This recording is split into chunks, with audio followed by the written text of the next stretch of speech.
Assalamualaikum warahmatullahi wabarakatuh. Waalaikumsalam warahmatullahi wabarakatuh. Alhamdulillahi rabbil alamin wa kafa. Assalatu wassalamu ala sayyidina Muhammadin Mustafa wa ala alihi wa sahbihi ahli sidqi wal wafa. Subhanaka la ilma lana illa ma 'allamtana innaka antal alimul hakim wa tub 'alaina innaka antat tawwabur rahim. Rabbi shrah li sadri wa yassir li amri wahlul 'uqdatam min lisani yafqahu qawli amma ba'du. Hadratal muhtaramin, para masyayikh, para kiai, jajaran Suriah dan Tanfidiyah, tokoh agama, tokoh masyarakat yang saya muliakan, para pejabat yang berkenan hadir, Ibu Bupati Musirawas, Bapak Wali Kota Lubuk Linggau, jajaran Forkompinda yang saya hormati, segenap panitia pengajian dalam rangka peresmian Yayasan Haji Mulyono An-Nasir Yono, peresmian Ponpes Darul Hufat An-Nahdiyah, dan peresmian gedung PC dan PAC Muslimat NU yang saya cintai. Bapak Ibu kaum muslimin wal muslimat rahimakumullah. Ada beras dimasak ibu-ibu. Hai orang Musirawas, I love you.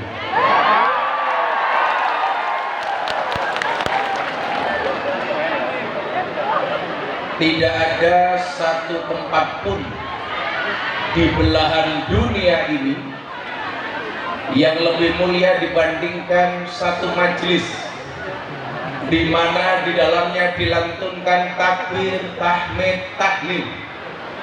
Di dalamnya dilantunkan sholawat, bacaan Quran, dihadiri oleh orang-orang yang pengen dekat dengan Allah, dihadiri oleh para kiai dan ulama, kecuali orang-orang tersebut mendapatkan tiket surganya Allah Subhanahu wa ta'ala. Maka yakinlah, apapun keadaanmu hari ini, dimanapun kamu duduk, baik yang kebagian tikar maupun yang tidak kebagian tikar, baik yang kebagian snack maupun yang tidak kebagian snack, insya Allah menjadi wasilah masuk pintu surganya Allah Subhanahu wa ta'ala. Maka silakan duduk dengan nyaman. Tausiah akan saya sampaikan secara seksama dan dalam tempo yang sesingkat-singkatnya. Bapak-bapak di depan sampai nggak dapat tikar, nggak apa-apa. Saya doakan pulang pengajian little body. Silite gatal kelebihan body. Bapak Ibu yang saya muliakan, ada sebuah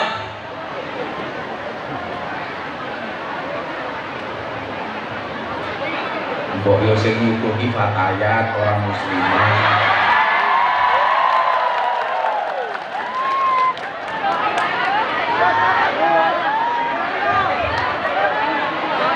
Wis tuwa kemarin.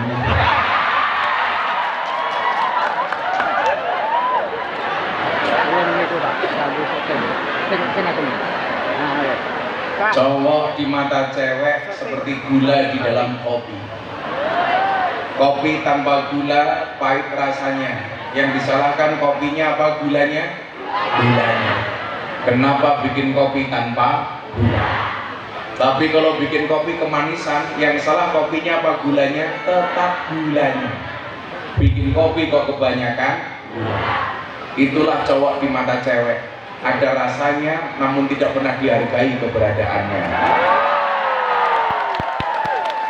Makanya kenapa ibu-ibu harus gabung muslimat, supaya tahu bagaimana menghargai seorang suami, betul? Karena kesuksesan seorang suami berangkat dari doa istri. Betul Bu? Itu artinya semakin banyak istri, semakin banyak yang mendoakan.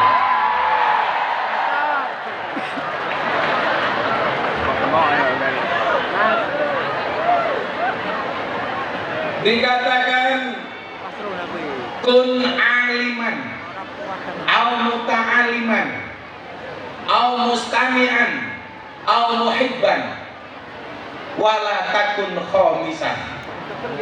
Pilihannya 4. Anda pengen jadi orang hebat, minimal 4 pilihannya.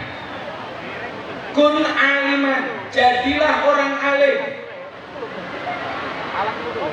Jadilah orang pinter. Jadilah orang yang tahu tapi bukan sok tahu. Makanya kenapa orang alim itu derajatnya tinggi?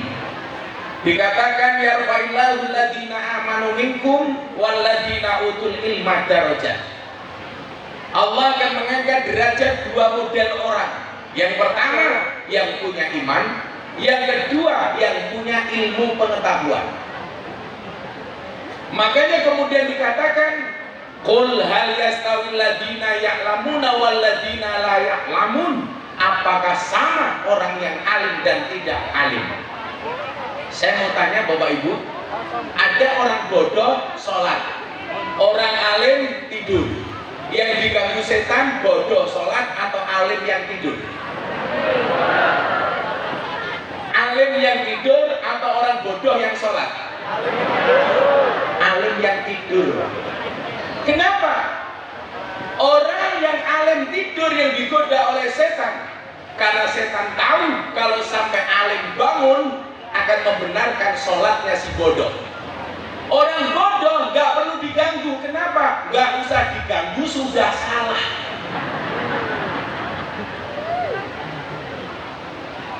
Makanya derajat orang alim itu tinggi. Orang alim. Jadi Mbak Mudin, di sini yang ngurusi orang mati namanya apa Pak? Yang mungkin tahlil orang mati, Mbak Mudin. Siapa Pak? Tak ketip.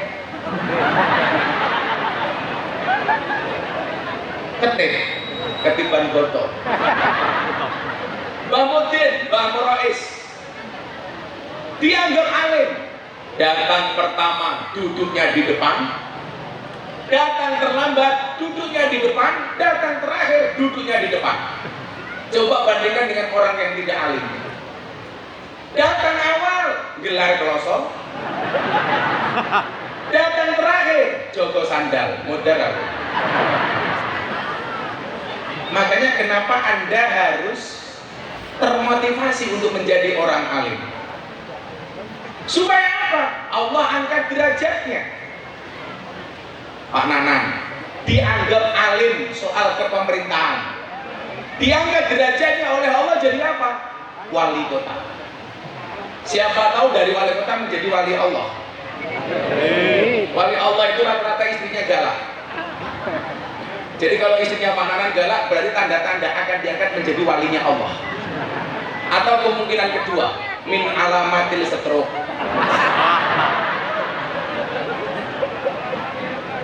Nah, Bapak Ibu, pengertian alim itu adalah cerdas pintar. Orang alim itu sesuai dengan spesialisasinya masing-masing.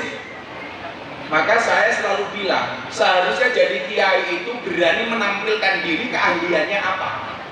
Sama dengan dokter. Dokter itu berani menampilkan ahli apa. Ahli mata, ahli spesialis dalam, ahli jantung, ahli kanker. Dia pasang pelang di depan rumahnya. Umpamanya namanya Mulyana, ahli kelamin.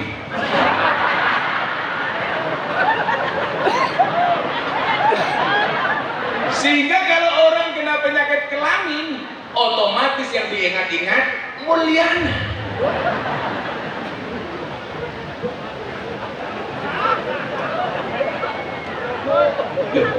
Ini ilmiah Pak. Sehingga pasien siapa yang dia tuju tahu, oh saya sakit mata. Yang dicari siapa Bu? Dokter spesialis. Orang kena penyakit jantung, yang dicari spesialis jantung. Begitu masuk rumah sakit, ketemu dokter jantung, dokternya akan bilang, oh Pak Mulyana seperti pohon pisang. Maksudnya apa? Punya jantung tapi nggak punya hati. Persoalan di NU hari ini adalah kenapa kiai tidak berani memproklamirkan diri ahli apa, sehingga umat tahu pengen ngundang kiai apa, dia punya rujukan. Saya kasih contoh, ahli tasawuf, Anda ngundang siapa? Maulana Habib Lutfi bin Yahya Pekalongan. Saya pengen ngaji kitab kuning, ngundang Gus Koyum Rembang. Saya pengen belajar sejarah, pengajian ngundang siapa? Buya Said. Saya pengen ngundang tafsir Quran, Quran berjalan, Gus Bahak. Oh, problem di kampung saya, anaknya nakal-nakal, saya pengen ngundang kiai ahli maksiat, Gus Miftah.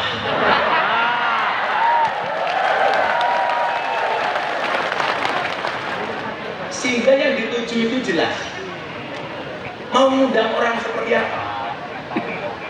Sampai saya dikasih julukan Gus Miftah, presiden para pendosa. Siapa rakyatnya? Mulyana.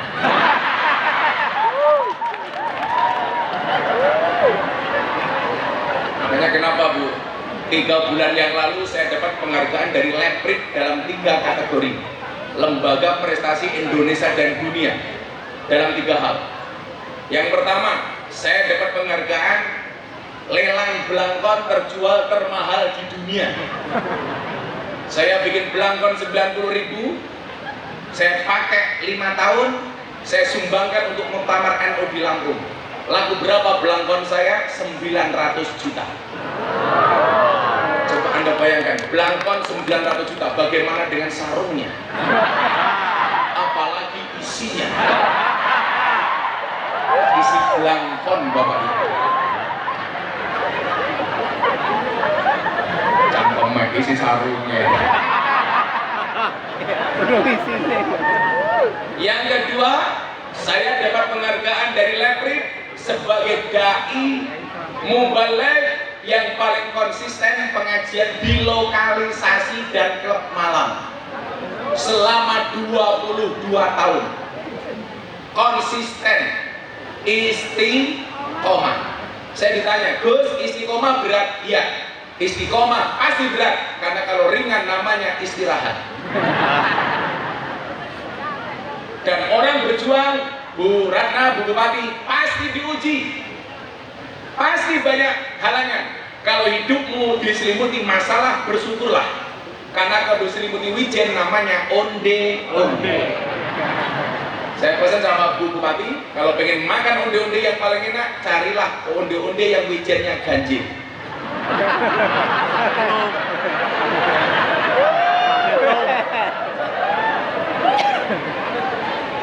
Saya ngomong onde-onde, ibu-ibu muslimat langsung ngangkat snack. Itulah kenapa ibu-ibu muslimat kalau pengajian pasti bawa tas. Jadi tujuannya satu, snacknya itu rasel.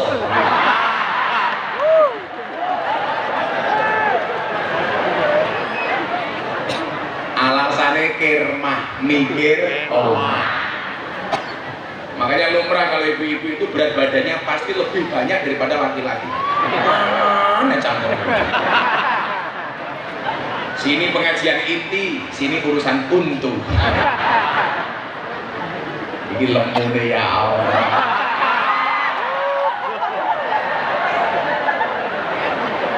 Kilawakola, Siti Aisyah itu berat badannya antara 50 sampai 60 kilo. Makanya ketika dimasukkan ke dalam diangkat sama para sahabat ketika perang, 4 orang itu merasa sangat ringan karena berat badannya Siti Aisyah itu kisaran antara 50 sampai 57 atau 60 kilo. Nah, kalau ini jelas 70 kilo.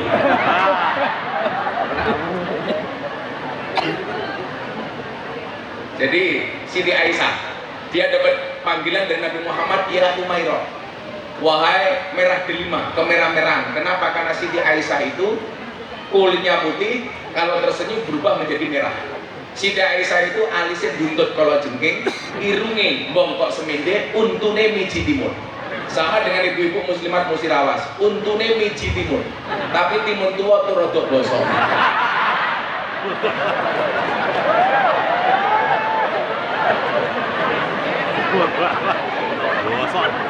Bu, saya mau tanya, yang suka bohong itu cowok apa cewek? Yang suka bohong suami apa istri? Oke, saya catat suami.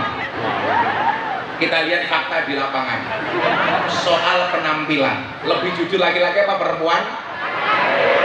Coba Anda lihat Pak Mulyana, penampilannya jujur, cuman pakai kopiah satu, hem satu, jas sarung, malah mungkin nggak pakai sempak. Wajahnya natural, tanpa ada polesan sedikit pun. Yuk kita lihat ibu-ibu muslimat, wow. Wajahnya wow, kakinya weh. Palsu semua. Alis ketok api lukisan, rai ketok api ukuran, irung ketok mancung suntikan, untu ketok rapi kawatan, bodi ketok dhuwur sandal jinjitan, susu ketok gede yo ganjelan.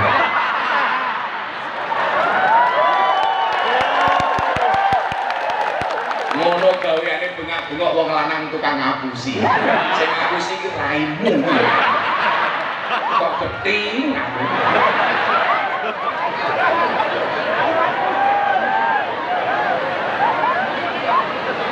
Mohon maaf, ini tidak menghina tapi fakta.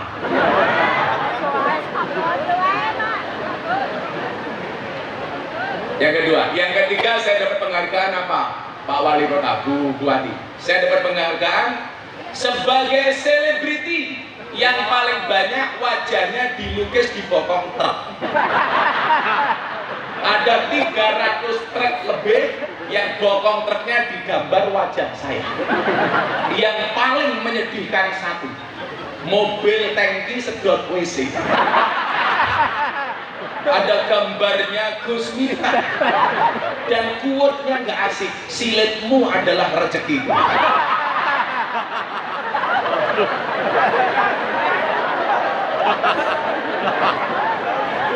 Jadi waktu saya diundang sama Kik Andy di Metro TV, dilihat dianalisa kenapa wajahnya Gus Miftah paling banyak di bokong truk, lebih banyak dari Atta Halilintar, Deddy Corbuzier, Nikita Mirzani. Mereka cuma puluhan, saya ratusan Pak, tiap hari ada yang baru. Ternyata yang menarik selain wajahnya yang ganteng,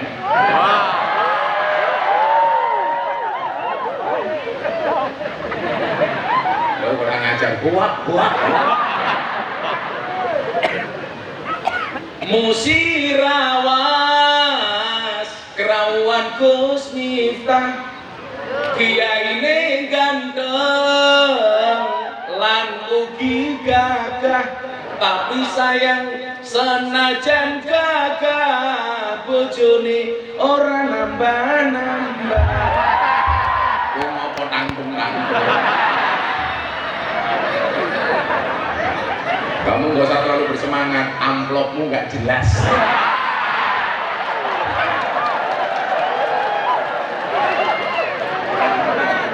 Mulyana mulai memendasi. Izin Pak Mulyana minum kopi dulu. Ibu-ibu tahu kenapa kopinya pahit? Karena manisnya kamu habiskan. Langsung fatayatnya silitnya makrok. Wah. Shallu ala Nabi Muhammad. Saya itu sering produksi quote, Bu. Karena ternyata orang-orang sekarang itu lebih suka dengan quote. Padahal kalau kemudian kita lihat Ibnu Athaillah As-Sakandari punya kitab namanya Hikam. Hikam itu isinya juga quote, makalah. Nah, maka kemudian saya mencoba menjadikan ayat, saya tafsirkan dalam bentuk quote. Contoh, Allah berfirman dalam surat Ar-Rum ayat 21, wa min ayati an khalaqalakum min anfusikum azwajan. Allah menciptakan manusia berpasang-pasangan. Maka saya bikin quote apa? Wahai para pemuda, yakinlah Allah menciptakan manusia berpasang-pasangan. Itu artinya apa? Kalau kamu tidak punya pasangan, jelas kamu bukan manusia. Dulu amaliyah NU banyak diserang.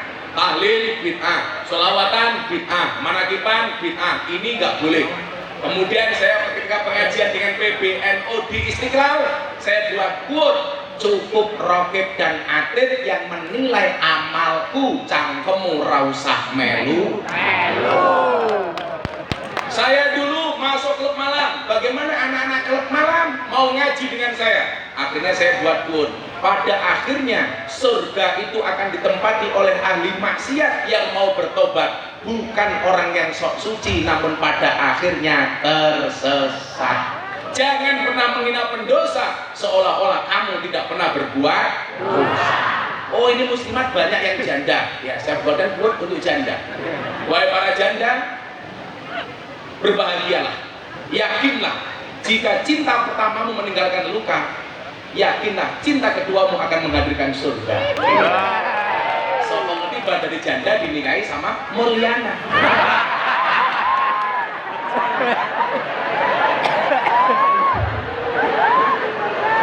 Ini sebentar lagi saya habis pengajian langsung ke kantor polisi melaporkan panitia dengan pasal perbuatan tidak menyenangkan.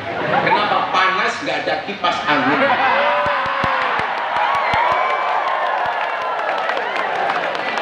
Agawen cok, kaduan. Kan aku sumu.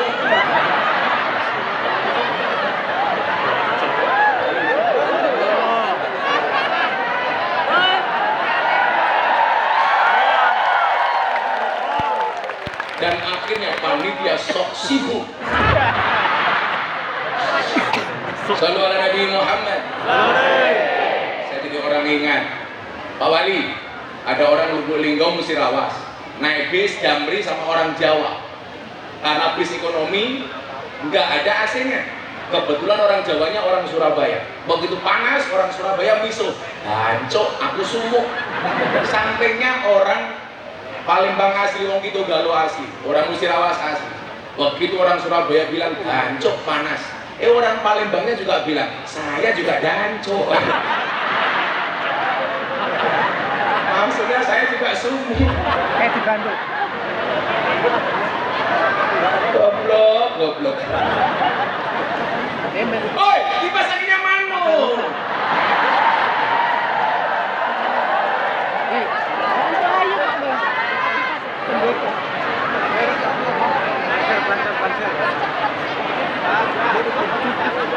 Sallu ala Nabi Muhammad. Maka pagi hari ini, yuk, kalau Anda bukan orang alim, bagaimana sikap Anda? Jadilah yang kedua, au muta'aliman. Kalau kamu belum alim, berusahalah untuk menjadi orang alim. Caranya bagaimana? Belajar. Itulah alasan kenapa Pak Polyana bikin pesantren.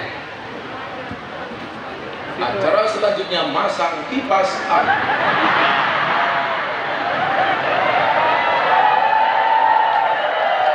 Dan ibu-ibu pasti kecewa karena menutupi wajah saya.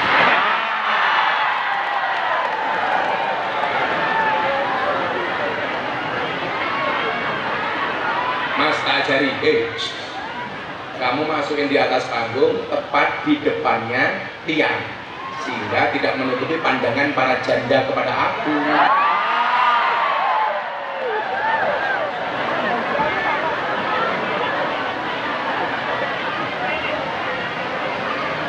Yo rasa banter-banter, cok. Banternya biasa aja. Nah,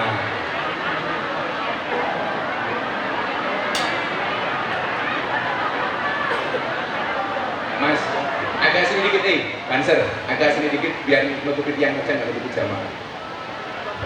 Dan akhirnya wali kota turun tangan sendiri.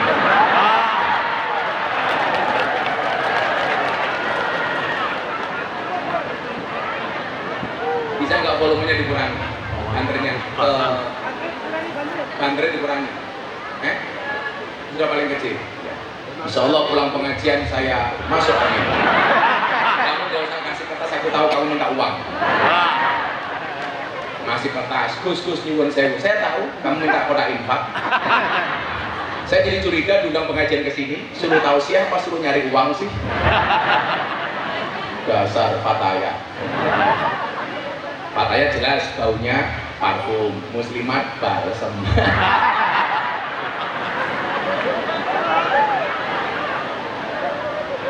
Al-muta'aliman. Jadilah yang kedua, orang yang berusaha alim.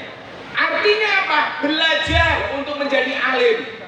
Itulah alasan kenapa harus ada pondok pesantren. Itulah alasan kenapa Ibu Bupati Ratna bikin program tahfidzul Quran. Satu desa satu tahfidzul Quran, satu madrasah diniyah tahfidzul Quran. Betul Bu Bupati? Ya. Supaya apa? Menjadi muta'aliman. Termasuk kita-kita ini berusaha untuk menjadi alim. Makanya Ki Hajar Dewantara, nama aslinya adalah Suwardi Suryoningrat. Dia punya guru namanya Sulaiman Zainuddin. Orang tahunya Ki Hajar Dewantara itu hanya tokoh pendidikan yang mempunyai slogan apa? Ing ngarsa sung tulodo, ing madya bangun karso, tut buri handayani ngentut buri. Bahayanya orang gagal paham, Pak. Suwardi Suryoningrat atau Ki Hajar Dewantara adalah seorang santri berguru kepada Sulaiman Zainuddin. Apa yang dikatakan Suwardi Suryoningrat atau Ki Hajar Dewantara? Pendidikan terbaik adalah pendidikan pesantren.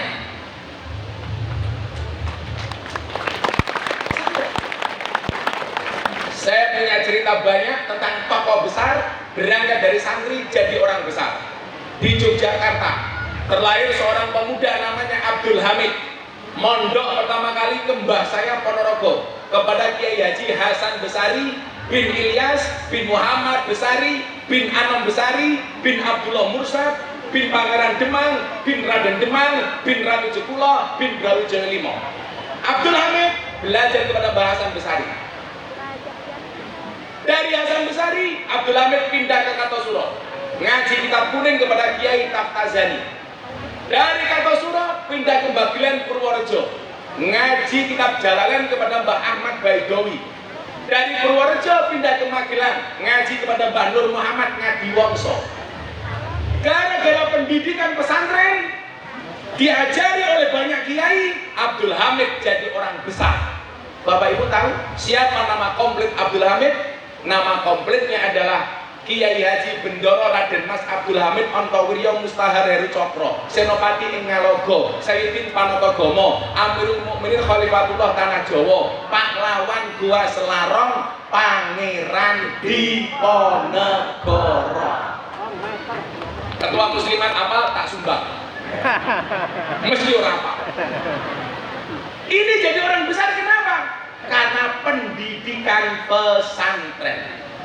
Makanya kalau hari ini orang ragu dengan pesantren, lucu. Santri bisa menjadi apapun. Santri bisa menjadi presiden, Gus Dur. Santri bisa menjadi gubernur, Bu Khofifah. Santri bisa menjadi ketua umum partai, Caimin.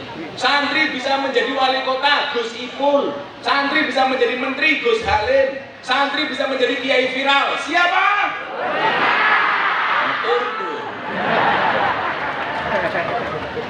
Kita mau jadi apa? Padi matamu. Jangan skeptis dengan dunia pesantren. Santri bisa menjadi jenderal, Pak Badrodin Haiti. Santri bisa menjadi Panglima TNI, Pak Gatot. Santri bisa menjadi Kabak Intelkam, Komjen Ahmad Doviri. Mau jadi apa lagi coba?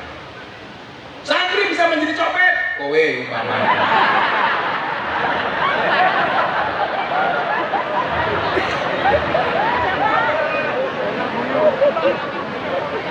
Anda mau jadi apa dengan santri?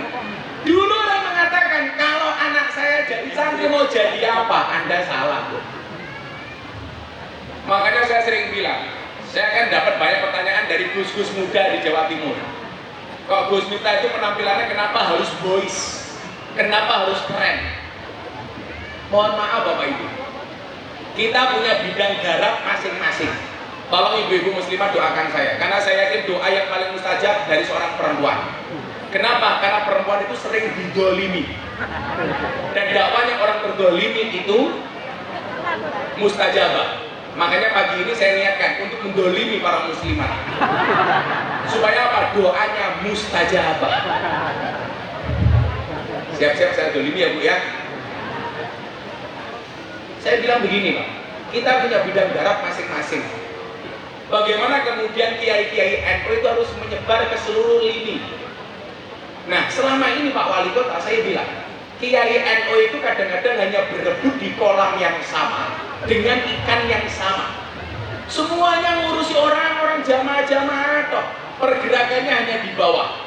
Sementara kalangan menengah ke atas, para elitis, pejabat, artis, kiai NU selama ini nggak ada yang bisa masuk. Makanya kalau berita-berita di infotainment di TV zaman dulu yang keluar rata-rata ustadz non NU. Tapi coba Anda lihat begitu Gus Miftah masuk ke kalangan itu, berita-berita sudah tidak didominasi oleh kalangan non NU. Tapi bagaimana kemudian kiai-kiai NU bisa menjadi rujukan ketika ada persoalan-persoalan kekinian. Soal Dorco Gamalama, soal dulu pemindahan makam Vanessa Angel. Bagaimana ketika Anda mau bikin pesantren, bagaimana orang ini kan mau wirawiri, wae. Ini loh percaya ngopo.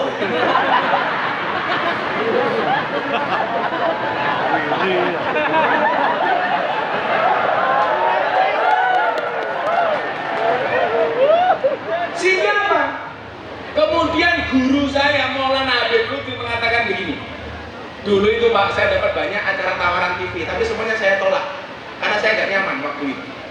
Guru kita Maulana Habib Lutfi bilang begini, Le, kalau kamu menolak semua acara TV, ya lumrah saja acara TV itu dikuasai sama kelompok Wahabi. Kadang-kadang artis baru belajar ngaji, tahu-tahu mustad. Sehingga kemudian apa? Bikin fatwa di TV. Fatihah untuk orang mati hukumnya haram. Adzan bayi tidak ada dalilnya. Ini artis yang tidak punya kapasitas. Kalau kamu tidak mau ngisi acara TV, ya tunggu saja. TV dikuasai sama kelompok-kelompok seperti itu. Akhirnya apa? Saya putuskan, saya ambil acara-acara TV. Makanya kalau ibu-ibu nonton silet, hot celebrity, selebrita, yang muncul sekarang wajahnya siapa ketika persoalan agama? Gus Miftah. Dia lumrah ganteng kok. Nah artinya saya hanya minta doa Bapak Ibu, doakan saya. Jangan sampai kelompok-kelompok artis yang punya follower banyak, subscriber banyak, dia influencer, justru diambil oleh kelompok-kelompok keras. Makanya kemudian saya buat pengajian untuk kawan-kawan artis. Saya buat pengajian sebulan sekali di Tower 99 Juragan MS Blue. Saya buat pengajian di situ dengan teman-teman artis. Saya kumpulkan mulai dari Aura Kasih, Nova Elisa, Ayu Azhari, Nikita Mirzani, Nagita Slavina, Aurel, Lucinta Luna.